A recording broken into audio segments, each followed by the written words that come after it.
Hey everybody, we are back with another Volleytalk this week. We do Volleytalks every Tuesday at 3 o'clock, and this week we're going to do a deep dive into some hip harness stuff. I know last week we talked about some gear and how the gear works and an overview of all the gear, but this week we wanted to really get into the specifics on the hip harness specifically and everything that does for you as a volleyball player specifically. I'm Darian, your regular host here every week, and Billy, who's also with me every week. Billy, you want to introduce yourself? Sure, Billy Glisson. I'm the founder of Power 360. I'm 25 plus years. Awesome. Yeah. Also, do you want to start out here by just giving us maybe an overview of everything we're trying to do?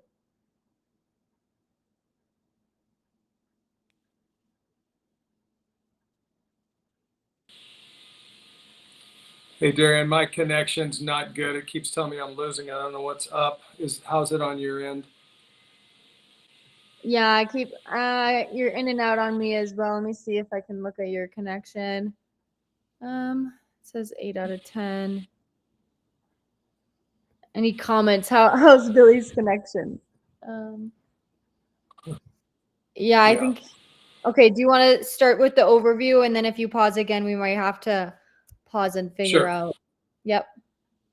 Yeah, so I guess we're going to get into a little bit deep dive into the hip harness, but let's back up a giant step and talk about conceptually what are we trying to do with the swing, right? And we're trying to, classically what goes on with young volleyball hitters right now from 12, 13 ages up, right? Boys and girls, they're being taught a high elbow. They're using just their arm and shoulder. It's easy to teach. You can hit relatively hard that way, but it really pays a toll on your body. So we're trying to teach athletes like world-class ways based on science, based on anatomy, physiology of how the human body works, to hit the ball harder using the whole body, right? So as we start talking about what the heck the hip trainer does, we're going to have to have some understanding for what we're trying to do generally. We are trying to teach the body to turn. The more muscles we can use versus just using the arm and shoulder, the harder you're going to hit the ball and the less stress there is actually on the hitting shoulder. Oftentimes I'll use the term isolated stress on the shoulder and back. Man, we want to hit the ball harder. We want to maximize how hard you can hit the ball, increase arm speed, ball speed, and reduce the stress on your shoulder spine in the process. So I'll take a breath after saying that. Yeah, for sure. So I know last week that we talked about, more of an overview of the gear. Just for anybody that maybe wasn't here last week, do you want to explain how the gear came about, and then we'll get further into the hip harness? Sure, really quickly. I mean, years and years ago, over 20 years ago, we started PowerCore 360 trying to get into the golf market. It was me trying to learn how to do a golf swing, how to rotate my hips, turn my torso. I was watching all the stuff of PGA and LPGA players, and everybody was about hip and shoulder separation and club head speed and all this stuff to hit the ball harder and further. Well, it ends up that golf is a rotational sport. So is volleyball if you teach an arm swing that's not the high elbow where they're arching backwards and flexing forwards. That's stressful on the shoulder, it's stressful on the back. We're taking really what every other sport in the world, every other rotational sport in the world does, and we're adapting it and taking it into the volleyball swing, into a spike swing to hit harder, right? So we're trying to teach the body to rotate open, rotate close, increase arm speed, ball speed, hit hard, and protect your shoulder and back in the process. And so that's kind of where it started. And once again, as we kind of segue into what are we trying to do, if we get into the hip harness today, we want the hips to turn. The hips, when they turn, and I'll give you a little secret, even if the hips don't turn perfectly, if they will turn, right-handed hitter may be hitting on the left side of the court. They could be a middle, right side, but let's just, for example, so it's clear in maybe people's vision and mind, you got a right-handed hitter hitting on the left side. As they go up to hit the ball in the air, we want them to turn their chest and shoulders from the right antenna towards the right sideline. Then what we're going to ask them to do is quickly, explosively turn their hips, if you would, their belly button and hips from right antenna to left. So let's dig into that a little bit, and then we'll get into what the hip harness does to help with that, right? So if I open my chest as a right-handed hitter to the right sideline, and then I turn my hips back to the left, but my shoulders and chest stay facing the right sideline, you get a big, what we call in the strength conditioning world, all the strength conditioning techos out there, tech geeks, are going to be into stretch shortening cycle. Hip and shoulder separation is a term that's been used in sport, right? We want the hips to turn fast. So we've got to figure out a way to train the muscles around the hips, the muscles responsible for the hips, muscles, hip joint, and hips and pelvis to turn from right to left fast. When the hips turn fast from right to left, a lot of good things happen, right? Even if it's not even close to being perfect, you are going to hit the ball harder. You're going to protect the life of your shoulder and the health of your shoulder and your back at the same time, and arm at the same time. Yeah, for sure. So that's the first step here. Do you want to get into how we do or how the gear helps with that first step, or should we keep moving on the steps and then get back? Sure, let's try to conceptually say it. In just a second, I may give you a visual, kind of using me standing up, and just show you a quick visual when we get there in a second for how it works. So we put a hip harness on, a harness that goes around the hips and pelvis. We use resistance bands, and what those basically do is, once again, we are trying to strengthen the muscles that are responsible for turning the hips and pelvis from right antenna to left for a right-hand hitter fast, hard, to create more force, create more arm speed and ball speed. Once again, that's what a major league pitcher does. That's what a quarterback does. That's what the Olympics were just over. If you watched any of the men and women throwing the javelin, you saw exactly that. They're running straight forward. Their hips turn, their shoulder turns, and here comes their arm behind their body. When you can actually turn the hips first, and then the turn of the hips, we'll get into it in just a second. I'll give you a visual, is going to turn the upper body. That's going to whip the arm through with more arm speed. Man, you're adding all the kind of forces from your legs, your hips, your butt, your chest, your stomach, your abs, your back, and your arms and chest all together to hit the ball harder, right? So oftentimes in volleyball, coaches will talk about, oh, he or she hits a heavy ball. What they're meaning is they're hitting the ball hard. There's a lot of force behind the ball. If you take especially a young female hitter, right, that's 12, 13, or 14, and you look, I'm going to move my camera here for just a second. If I move this just a little bit, and you put your hand up on it as a right-handed hitter, you take your hand and put them up on the muscles around the chest and shoulder of the right arm. Certainly, if you're strong and you've developed some strength there, you've got some strength and power. But you take an average young, especially, doesn't matter if it's male or female, 13 or 14-year-old hitter, there's not a lot of muscle mass there. And if they use just their arm and shoulder to swing, yeah, you can hit the ball relatively hard, but you can't hit it nearly as hard as if you think of these muscles around the chest and shoulders as engines. What if you took the engines of the arm and chest and shoulder and added them to your torso, your abs, your back muscles, your hip muscles, your butt muscles, even your thigh muscles, right? And that's really what we're doing with our training system, right? With our equipment, is we're teaching the entire body to perform the specific movements of hitting rotationally, turning the whole body, but it all kind of triggers first with the turn of the hips, and we'll say belly button turn of the hips from right antenna to left. So the hip harness, essentially, when we put it on, is a harness that goes around the top of the hips and pelvis, and then we attach resistance bands to it. Then we perform hitting or throwing movements, usually both, right, in a very specific order, against the resistance of that resistance band. Let's say the athlete hits 5 balls into the net or into the wall with that resistance. And as you know, you've seen it happen a bunch of times. When we put the band on, it resists the muscles, it activates, it turns those muscles on around the pelvis. But then we take the band, we disconnect the band from the hip harness. Then immediately we have the athlete hit 5 more balls into the net, into the wall, whatever they're hitting into, right? And the hip muscles are now activated. Man, they are engaged, and they are turning the hips and pelvis, and then through the rest of the muscles we'll talk about fast. The arm's coming through, it's getting whipped through fast. When the hand contacts the ball, you're pounding balls, you're crushing, but it all starts with the turn of your hips and pelvis, and it starts then by learning how to strengthen the muscles around the hips and pelvis that are responsible to turn the hips and pelvis faster. So that's what the hip harness does. Number one, it strengthens those muscles that we just talked about. It activates, engages them before an athlete does a drill, before an athlete has a match. Those muscles should be activated.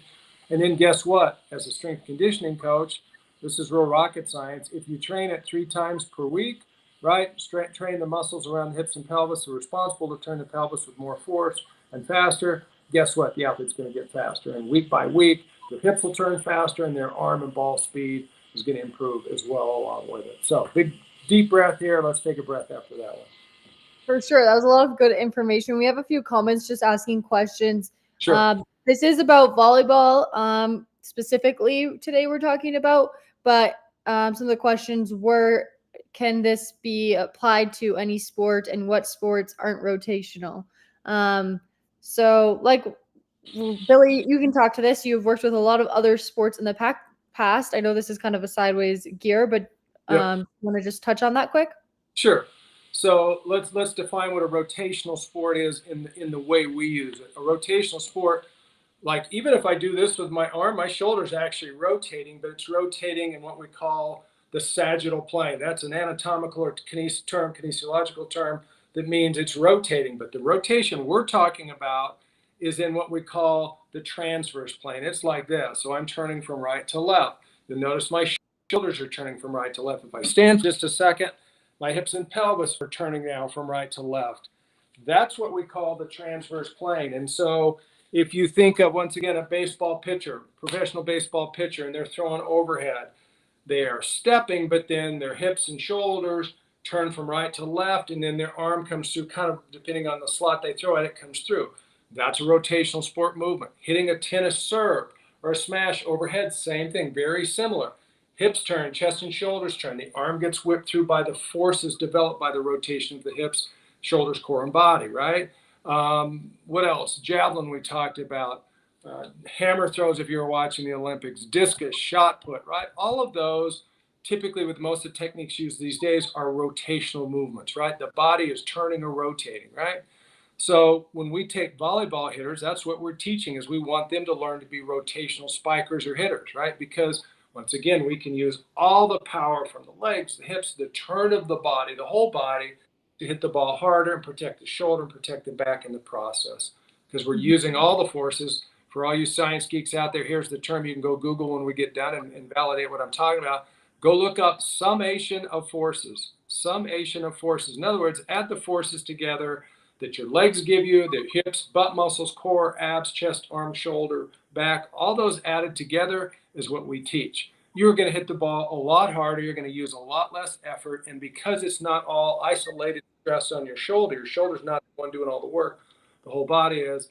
The body, the shoulder, the back tolerates this much better than just swinging your arm at it with hardly any muscle mass or strength up around your shoulder. Yeah, absolutely. And this also can be applied to beach volleyball, indoor volleyball, any sort of volleyball as well. That was another question that we just real quickly, and let me give an example of some sports that maybe, or movements in sports that aren't necessarily rotational. Let's take volleyball and keep it simple, right? If you've got a middle blocker standing on the net and he or she's going up to block the ball, they're squatting down, they're jumping up. There's some rotation going, but in the sagittal plane, and it's not happening in the transverse plane, right? This is the plane we're talking about when we talk about hitting and spiking. We want athletes to learn to rotate to the right, rotate back to the left, and once again, the turn of the hips is kind of the trigger. It's like the first thing in the sequence of that body turning from right to left we want to have happen. So maybe that's a good example, a couple good examples of some rotational sports movements, and then non-rotational movements like the blocker jumping straight up and landing, kind of going up straight, coming down. They're bending and flexing, but their joints of their spine, their hips are not really, pelvis aren't rotating in the transverse plane this way and this way, if that makes sense. I think some other examples, you could probably take setting into consideration as well. Sometimes passing, I know there is some rotation in passing for serve receive and different movements, but it's a little bit different, I guess, not as rotational as hitting. So yeah, for sure. If that answers.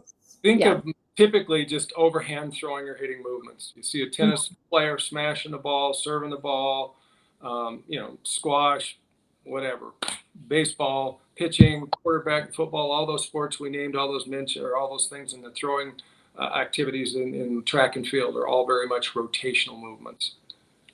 Most of the time, 99% of the time. We have one question that's kind of interesting as well, and then we'll kind of get back to the hip harness here. It's from Instagram, and it's, if you had to pick one sport that would be the best as a fill to volleyball rotation training in the beginning of the season or as a warm-up with kids. So I think they're asking like maybe a game that would be good to warm up with or something like that. I'm not going to give you a game or a sport because that's what I heard, but I'll give you a movement, and that's throw, right? I mean, we teach it in the clinics. We teach our athletes to learn how to throw. And when I say that, learn, if you're going to teach a kid how to throw, learn how to throw, learn throwing mechanics, because it's not as simple as just waving your arm at it. Teach them how to throw, because in throwing, very similar to hitting, there's a forward movement. You do your approach as an outside hitter, or right side, even as a middle on a slide or something. There's a forward movement, right? That happens. And then there's rotation of the body, chest turning to the right, hips turning to the left, and the arm swinging straight through the ball. So, those are all examples in volleyball, what we're really trying to do here. Yeah, What we're absolutely. teaching. Awesome. So thank you guys for those questions. If you guys have any other questions, we can always answer them, but we're going to switch gears here and get back into more in depth of the hip harness here. So Billy, can you maybe show or explain exercises that go with the hip harness? Yeah, well, what I'm gonna show is give everybody an explanation, a visual explanation using a little rubber resistance band, because if you're a kind of science geek, then you'll understand people talk about the body slings, right? SLINGS. It's a sling. There's elastic tissues. It's not just muscles. There's tissues that are very elastic in the body. Just if you took off the skin, right underneath the skin is tissue called fascia or myofascia. It's very elastic tissue. And if you learn how to load, especially turning your shoulders to the right sideline, and you kind of keep your hips and belly button facing to the right antenna, you're going to get a stretch in an important muscle. And rather than try to tell you, I'm going to give you a visual of that, right? It's really important for us to generate this power we're wanting, and it plays into the hip trainer, right? So if you look at the top of my hips here, and then you look at, imagine here's the rib cage here. As a right-handed thrower or hitter, basically what I'm going to do is step, and I'm going to turn my belly button from right to left. But what you'll notice is my hips turn first, my chest and shoulders come second, and then my arm comes through last. That's the same sequence, biomechanical sequence, if you would, that we teach when we teach throwing and hitting, then, of course, to increase arm speed, ball speed, whatever the case is. But here's the key, a quick visual. This elastic tissue, this fascia we're talking about, some of it starts on every athlete, male, female, doesn't matter the gender, it's all the same thing. The human body basically is kind of the same structurally here in terms of this. We've got our left hip in front of the pelvis here, and this elastic tissue goes across to the front left hip and actually kind of goes down into the IT band. And then it goes across the body or across the abdomen, and it goes up to the rib cage, kind of where your rib sticks out here. When I turn my chest and shoulders to the right sideline, but yet my belly faces the right antenna, you're going to see that this band stretches, right? And like any elastic band or resistance band, if I take the band and stretch it and let it go, what happens? It's like a slingshot, right? It develops elastic energy. This elastic energy we can use to hit the ball harder and with a lot less effort, because once again, it's going to take some energy to turn my chest and shoulders to the right. But as I'm turning my chest and shoulders to the right, I'm getting this stretch and this resistance band from my hip to my rib cage, right? So here's what happens. I open to the right sideline. I get this stretch through the abdominal muscles and then this elastic tissue called fascia. Now when I turn my belly button from right antenna to left really fast, this elastic energy that goes from my left hip and pelvis to my rib cage, as it stretches and it shortens, it pulls my rib cage back around the direction the hip's going. With my arms back here and I'm turning my hips, that's pulling my rib cage through. The rib cage is attached to the spine, shoulders, and right, the arm's attached to the shoulders. So if my rib cage comes through fast, guess what's coming right after it? My arm's back here, now my arm's getting whipped through fast. If I'm throwing a ball, I got more arm speed. That's what pitchers, quarterbacks do, javelin throwers, right, discus throwers. In volleyball, in this case, we want the athletes to use the same thing, but we're going to actually hit, and we're going to use the elastic tissues of the body, especially that fascia in front of not only the hip here, but I'm going to give you a little secret too. From your right arm across to your chest to your sternum, you've got your pec muscles, and you've also got elastic tissues that go from the arm there. So when we do this right, we get a stretch through the core, through the abs, a stretch through the chest and front part of the shoulder, and we create more power. Once again, summational forces. If I can now add the forces from my thigh muscles, hip muscles, ab muscles, chest muscles, arm muscles, and I now can use the energy, this elastic energy that's created, right, from the fascia. I add all that together, and that's why you'll see an athlete that looks like it's effortless, right? And you'll see it in a lot of sports. We talk about, oh, they've got an effortless swing or an effortless throw or something. It's because They're not just muscling it, they're using muscles to load into the elastic tissues, right? All right. With all that being said, I'm going to dive back into what's this have to do with the hip trainer.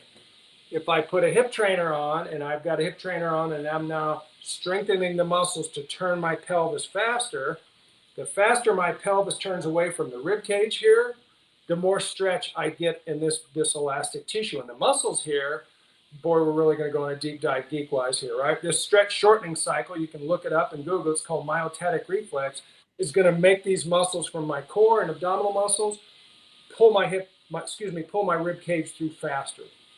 And that happens without any thought. It's the body's way of trying to protect the body, right?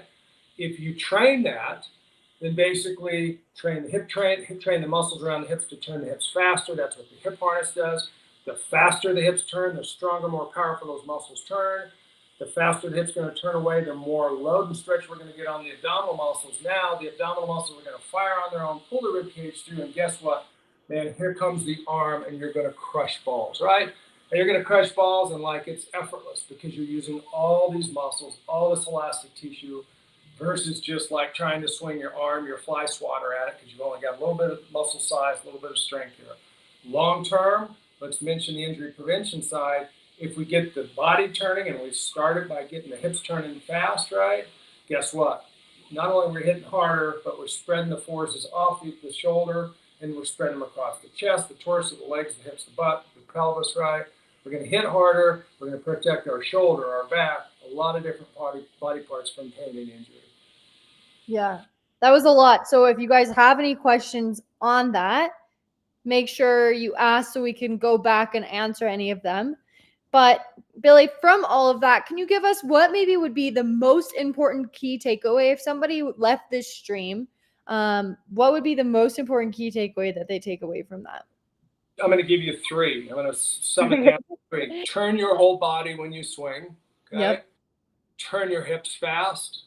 Strengthen and condition the muscles around the hips, and I'm going to include core in that, so that you can turn your hips, turn your rib cage, bring your arm through faster, and not get injured in the process. Yeah. So for everybody that joined during that or is just joining now, we're talking about how to strengthen your hips or how to use the volleyball hip gear and how to use your hip in general to hit the volleyball harder. So this is volleyball specific that we're talking about right now. One question that we got from this, Billy, is do you train both sides versus rotating both ways, or do you just train the way that you hit? Yeah, so that's got to be coming from a therapist, a doc, a chiro, or somebody that understands the body. If all I do, I'll give you a visual of this. If I'm a right-handed thrower hitter in volleyball out that I keep turning from right to left, the pelvis, the spine, the shoulder blades start developing some asymmetries. In other words, they're not symmetrical anymore because they keep turning from right to left in my case, right? That creates issues. So anybody that understands training with symmetry, right, evenness, is going to also, not so much for power and speed, they're not probably concerned about swinging with their left hand, but we have exercises in the hip harness that's on YouTube. It's been there for 20 years called Core 4, using our hip harness, torso harness, and it basically then works the other direction. Instead of just working on going right to left, I'm going to put the band on my right hip. I'm going to strengthen the muscles on my hips. When we get into the torso harness, right, we're going to now work going from left to right to even that up, if that makes sense. That gives us more symmetry. That helps the health and what, let's call it, the alignment of your pelvis, your spine, and shoulder blades where they ought to be. So you'll hit harder, and once again, reduce pain, reduce injury risk. It's a great point. It's a great question. Yeah, great question. Something that we don't talk a lot about is training the non-dominant side, right? Something that a lot of people miss out on. So that's definitely a great point. Okay, so we kind of did more of a deep dive there. Billy, do you have any other add-ons that you want to say regarding? Yeah, I think there's some other benefits. I mean, we're talking here about strength, conditioning, power, speed, turn your hips fast, get whole body rotation. The other thing the harness does for you, and this was the first thing when I told the story before. I had a hip harness on. I was in 25, 30 years ago in my garage. I had a squat rack, and I built this hip harness, and I had a band hooked to my left hip. Reached over, grabbed a golf club, and the band was loaded up, and it like swung my hips around. I was like, oh, That's exactly what I'm trying to learn to do. But it gave me the feel for how to do it. And that's really critical. We're teaching rotational power hitting mechanics with the hip harness. We're strengthening the muscles, like we've said. We spent all this time talking about how to strengthen so your hips and shoulders and spine turn faster. But from a learning perspective, it accelerates the learning for a motivated athlete. If they're paying attention to what they're feeling, they'll be able to now start building the muscle memory because they can feel the correct movements and the incorrect movements. If you can't feel it, then you're just kind of like, okay, you've got to have a trainer, instructor looking at you the whole time and telling you what to do. But if you can get into the hip harness and you can start feeling the correct movements, you'll learn the movements faster. And it's really important because if you, as a strength coach, I can tell you, you take a 12 or 13-year-old athlete, they don't know how to use their hips in space. And I'll give you an idea what I'm talking about. If we're teaching a squat, we're trying, oftentimes strength coaches, trainers use a box, and they'll teach them to do a box squat, right? They're trying to get their hips to go back and their knees to go forward. But young athletes don't know how to do that. Their knees come forward, the hips don't go back, they round their back. We're trying to give them the feel for how to do a squat. Well, taking a young athlete, trying to teach them how to squat, which is a really basic movement, right? You would think it's simple. It's not simple. Now let's go into some complexity. Now we're trying to teach the athlete to turn their hips, not just bend them and flex them and extend them, hinge them if you would, rotate them in what we call this transverse plane. The more you can give the athlete the feel for how to do it, they'll learn fast. So literally in 30 seconds, you can put a hip harness on, take the resistance bands on. You've seen this happen in clinics, Darren. The athlete will take 5 or 10 swings, take the band off, their hips start turning on their own, they're activated, and you see the athlete smile, right? They don't really know what's going on, but now they're engaged and they can feel how to do it. It speeds up the learning process for them. So instead of taking 5 weeks, 10 weeks, 5 years, right, whatever the case is, they can start to learn in a couple of minutes if they're paying attention, the feel of how to move the hips, turn the hips correctly, and how to turn the hips incorrectly. It's important that they can feel both, so they spend more time working on the correct movements versus the incorrect. Absolutely. It's something that's super important for athletes to not only learn and see, but to feel, because until they can feel it, it's going to be really hard for them to then be able to do that jumping in the air, trying to hit a ball. Volleyball is a very complex and hitting is a very complex thing. And the more that you can feel on the ground and learn how to do, the better off you're going to be once you're actually trying to apply that to your hip. But we have a couple questions here to go along with this. The first one is, does the rotating of the hips, ribs, then arm swing affect the timing of your approach and hitting the ball? Yeah, it does, because you're doing new movements using different muscles that the athlete's not used to. So it has to, right? It has to. It has to change a lot of things. In terms of the master class, we do the 8-week master class, and we're working with athletes. We'll give away a little secret here. The first 6 weeks, we don't even work on the approach. We are so focused on teaching these, to your words, Darian, complex skills of how to turn the body in very specific ways, how to open the chest to the right sideline, how to turn the belly button from right antenna to left, how to get that separation, that stretch shortening cycle, and how to strengthen the muscles, hips, pelvis, arm to do that and tolerate, right? We spend the first 6 weeks really trying to get that down, and it's hard, it's complex, it's challenging, it's really world-class stuff. We spend the last 2 weeks where we start introducing the approach. We feel like you can affix the approach much faster, but the short answer to the question is absolutely it impacts it. Like anything, anytime you do a new movement and do it in a different way, it's going to impact whatever you're doing. Absolutely. Well, and also when you think about it as well, when you add in, yes, it's a very quick movement of rotating, but it is different than the motion of just swinging your arm, which might be a little bit faster as well. So it might be something where you're going to have to learn what the timing is for your body and everything along with the new movement once you start seeing, okay, where's this set going and where do I have to approach? So I feel like it gets very complex. So that's why we try to really keep it on the ground and then start scaling up slowly. So that way you keep the skills that you learned while you go into the air. Our next question here is, do you hit harder by practicing your shoulder rotation or the strength of your arm/bicep?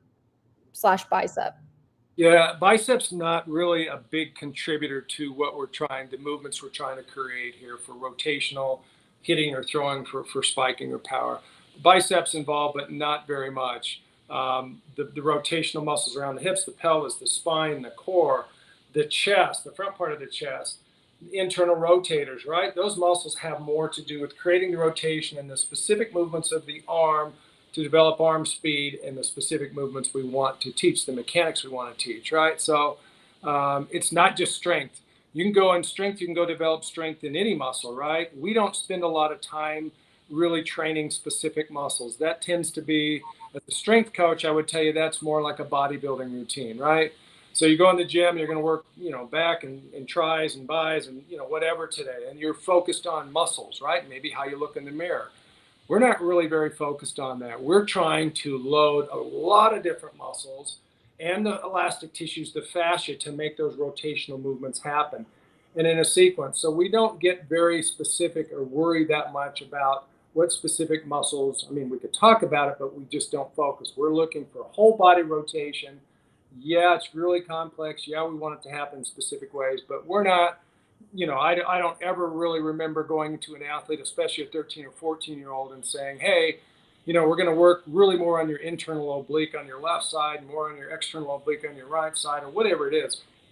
They're not going to understand that. They don't need to. We want them to see the movement, feel the movement, be able to repeat it, strengthen themselves so they can repeat it faster and be able to tolerate it. So we spend more time on teaching movements of hitting, loading the way we want to load, and a lot less time on focusing on just strength by itself or strength of specific muscles like in your arm or bicep.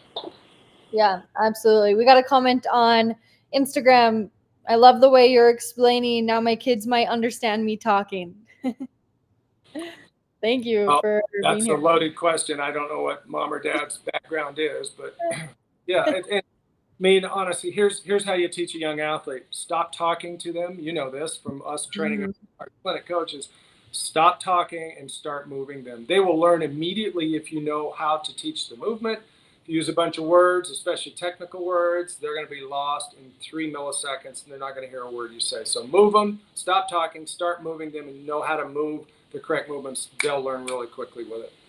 Another thing that we see a lot with parents at clinics too, and what we tell them to do is, move them, but also just start recording them and let them see for themselves what they're doing. And they can then learn themselves as well and be able to start coaching themselves, Yeah, and then that's where the hip trainer comes in. Once they know how to put the hip trainer on, they know the feel of it, they can look and see like, oh, that's the band pulls their hips, like, oh, that's the feel of the movement I'm trying to do it.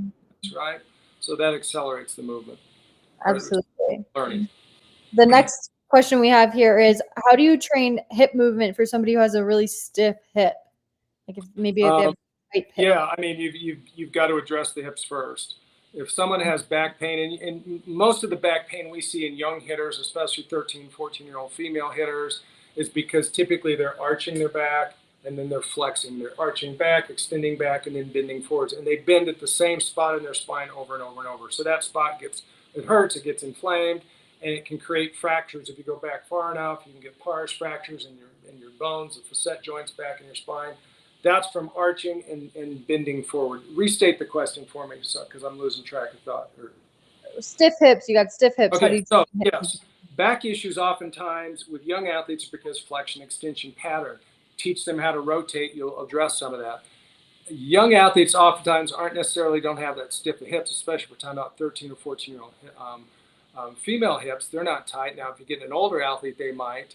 But we don't necessarily, you'd want to address it. If you've got stiffness in there, you need to address the flexibility. What we might say is mobility, and really more importantly for us, our bias is stability control. If you can improve the stability of the hips to get them to rotate with control, the muscles, the fascia, the elastic tissues can move it and control it, you'll be in much better shape than, but to their point, yeah, if they're stiff, you need to address the stiffness of the hips, the fascia, the elastic tissues around them first. Yeah, absolutely. These are some really great questions. Thank you, everybody who asked a question today and really engaged in this topic. If you guys do have any other questions, I'm not seeing any right now, but if you do have any other questions, either comment them right now or comment them after this stream or DM us on any social platforms, and we can answer those questions for you that you are having. Also, you could check out any of our YouTube videos or Instagram or TikTok videos. There's a lot of great resources that we put out there for you guys to learn, technique that we teach and mechanics that we teach to our athletes for volleyball. So all of those resources are out there as well. Billy, do you have any final thoughts for today? Yeah, just in terms of the hips, there's a lot of things you can train for athletes, volleyball hitters and spikers in this case. Man, if you can get them to turn their hips and turn their hips fast, a lot of good things will happen in their swing. And here's the deal. Your son or daughter might be 12 or 13 or 14. They're playing volleyball right now. In 2 or 3 years, they might be sick of it, bored with it, want to go on to something else. If you can teach them how to step and turn their hips, turn their chest, and bring the arm through, they can go play so many different sports, right? Any rotation. They can play lacrosse, tennis, hockey, right? Baseball, football, right? They can do anything that where you need to turn the body and hit and throw, and so focus on getting those hips to turn. Good things will happen inside of volleyball. Good things will happen with the swing, and it'll set up the foundation for movement to go be successful in any sport, right? Maybe even pickleball. Yeah, for sure. Even pickleball. Although Billy doesn't participate in pickleball. But we did get a comment saying Billy knows his stuff for sure, especially about the hips. So yes, Cool. I agree. Billy does know his stuff. He's a very smart guy. Cool. Well, thank you. Awesome. Thank you, everybody that joined, and we'll be back again next Tuesday at 3 p.m. If you want to sign up for any current clinics or masterclasses, the link is in our social bios. We have some new clinics available for athletes to go to, and we also always have the masterclass available, so you can always check those out. Hey, and Darian, we should say one thing. We've got a new version of the masterclass. Masterclass version 2.0 is getting ready to launch, right? So what we've done has been really, really miraculous. In the 1.0, the first version, we've been running for 2 years. 2.0 is coming out soon, and there's a lot more arm speed. I'm taking a lot of the stuff we've done with Major League Baseball pitchers, and as you've seen, we've been integrating that into volleyball. We haven't been telling anybody about it, but it's about ready to launch. So if you've got an athlete that wants to not only hit the ball hard and protect their shoulder, but really wants to bring it and get to like world-class levels early, like in high school, stay tuned. Absolutely. Yes. Stay tuned for sure. Stay tuned for our socials for that. We'll definitely be posting about it, especially at the day it launches and everything that you'll kind of get in that masterclass. So stay tuned. And thank you, everybody.